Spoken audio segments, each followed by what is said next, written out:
what's up YouTube? This is a quick video for bosstycoon530bz. He was one of my contest video responses, and he did an excellent job with his video response. He's also otherwise known as a California prepper, and he wants to know, or he wants to see, everybody's knife collection, which I didn't think was possible to put on one table, but this is most of the knives that are near and dear to my heart and that I use, and we'll go through them here in just a little bit. Y'all stand by. I got my helper right here, my little outdoorsman. This is my Japan collection on this side, okay? We've got knives of Alaska. A lot of my stuff are fixed blades because I'm a big time hunter, and down in Texas we do a lot of hog hunting, and you've got to have plenty of knives on hand. There is no time to sit there and try to sharpen a knife. You just got to go to the next one. Okay, so Browning. This is a Browning Skinner before Browning went to crap and went to China. This is a Japan-made Browning. Okay, it doesn't really say it on the blade, but here's the sheath for it. Pretty cool sheath. This is when they were still in quality. Okay, I'll show you in a little bit what they're doing now. All right. The other Japan blade, this is made by Kershaw. It's a 3-blade knife. Okay? And I got this about 8 years ago. And I was cool with it. Here's the sheath, and it's got some other exchangeable blades. It is a Japanese-made knife. Alright. Alright, hold that thought. Here's another Kershaw folder. I'm not too much into folders, but I do own some nice quality folders. Here's a Kershaw folder. It's not one of those assisted release. Anyhow, it gets the job done. It's a very nice Kershaw. Here's a Victorinox. I like to wear this or use this, carry this, like if you go to church, wear some slacks.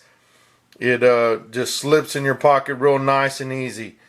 Now this Sheffield right there, I found that at a bar, and I just picked it up because of safety reasons. You know, you don't want that going into the wrong hands.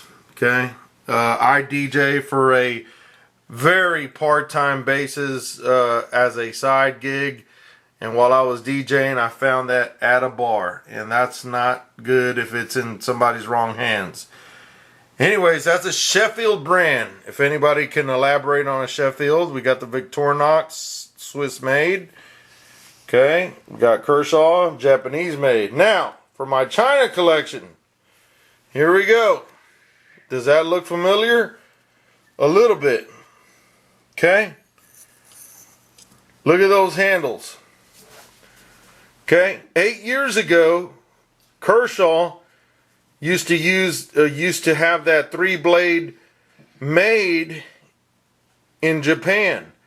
Now they do the China bit, which I was very disappointed.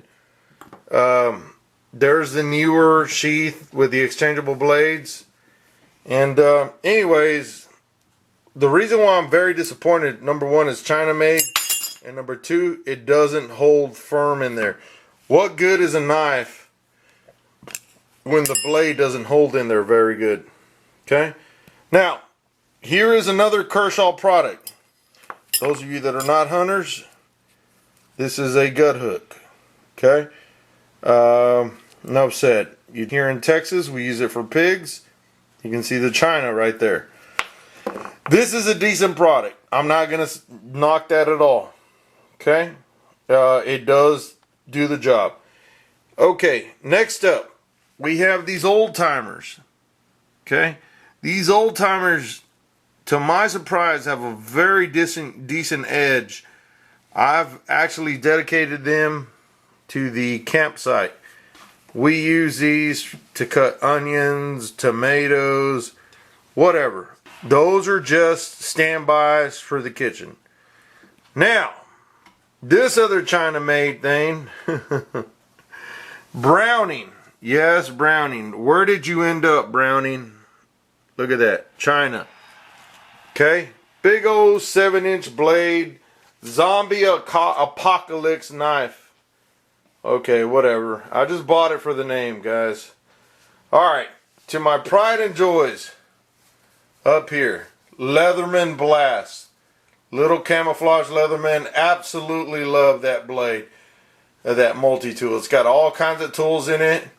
It's nice and sleek. Okay, the next two are Leatherman Surges. I lost one in the woods.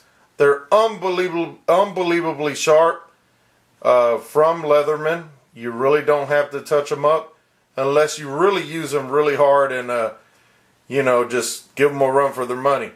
The next knife there next to the Leatherman Surge is a Leatherman. It also comes with it's like a poor man's multi-tool. It comes with a little mini screwdriver with some bits. I don't know why I bought it. The fact that it was Leatherman, it was on clearance, I bought it. Now, next to that is my first ever knife that I purchased. I was 18 years old when Old Timer was made in the good old US of A. Okay? Alright, next to that is probably my favorite of all time folder. This sucker right here is the Zero Tolerance, made in the USA. I have big, huge hands, and it comes with a clip. And this is almost like a fixed blade, guys. This thing, 0200 is the model on the Zero Tolerance. Awesome blade. I will carry that any time of the day and feel very comfortable about it. Now, all these other ones are usually just my hunting tools. That is a buck knife, more of a tactical look to it.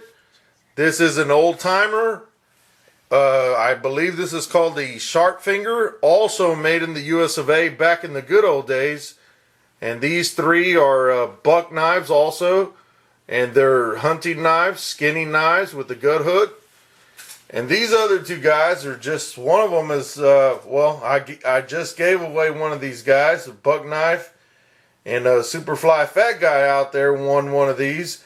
These buck knives are awesome. I got an awesome story behind those. These are my go-to hunting knives. Guys, if you're not a hunter and you buy a guided trip, don't show up with a little bitty knife. Go spend 50 bucks and come to camp with one of these, okay? Best money can buy a hunting knife.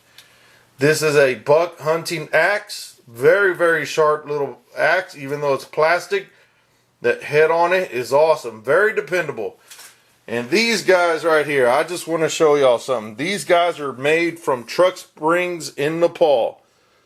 Look at the spine on these knives. Okay? My goodness, it's like 1/4 of an inch thick. Okay, this is an 11-inch blade. No, I'm sorry, 13-inch blade. 11-inch blade on this one. Okay, but they all have the same type of spine.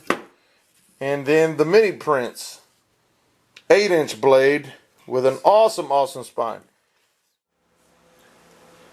Okay guys, so I tried to be as brief as possible on every knife. You know, it's kind of like I'm a knife guy. Several gun guys say I own a gun. Each gun has its particular reason. Well, each one of these has its particular reason why I own it. But anyhow, hope you enjoyed it. bosstycoon530bz, also known as a California Prepper, asked to give 2 shout outs to 2 channels that have less than 200 subs. I'm first and foremost, I'm an outdoorsman. I'm a hunter. So this is a hunting channel, Hogballs32. Hogballs32 has 58 subscribers. This guy's a professional trapper. This guy knows what he's doing. He's out there getting results, trapping hogs where hogs are destroying people's beautiful properties, beautiful neighborhoods. Hogballs32. Go check him out. The other guy probably doesn't know. I haven't made contact with him, but I enjoy his knife videos. It's daedalusknives. daedalusknives. He only has 55 videos, or 55 subscribers. I'm sorry. daedalusknives. daedalus knives. Maybe he's a Dallas guy. I don't know. I don't know the guy, but I enjoy his videos. Hogballs32 has 58 subscribers. Guys, you guys go check these guys out. They're decent guys putting in some effort into their channels, so go check them out. Hope you liked my knife collection, and I hope it was short enough, and I'm sorry if it was long-winded. California Prepper, good luck to you, buddy. Thank you for your video response and your participation in my contest, and I've just returned the favor, but thank you, and have a great day. El Grande Dog signing off. Well, it's that time again. Until next time, thanks for watching El Grande Dog's Grande Hunts. If you haven't become El Grande Dog's hunting buddy, make sure and subscribe now. El Grande Dog channel, where hunting buddies are made every day. Subscribe now, subscribe now, subscribe now. Grande Hunts, whack 'em and stack 'em.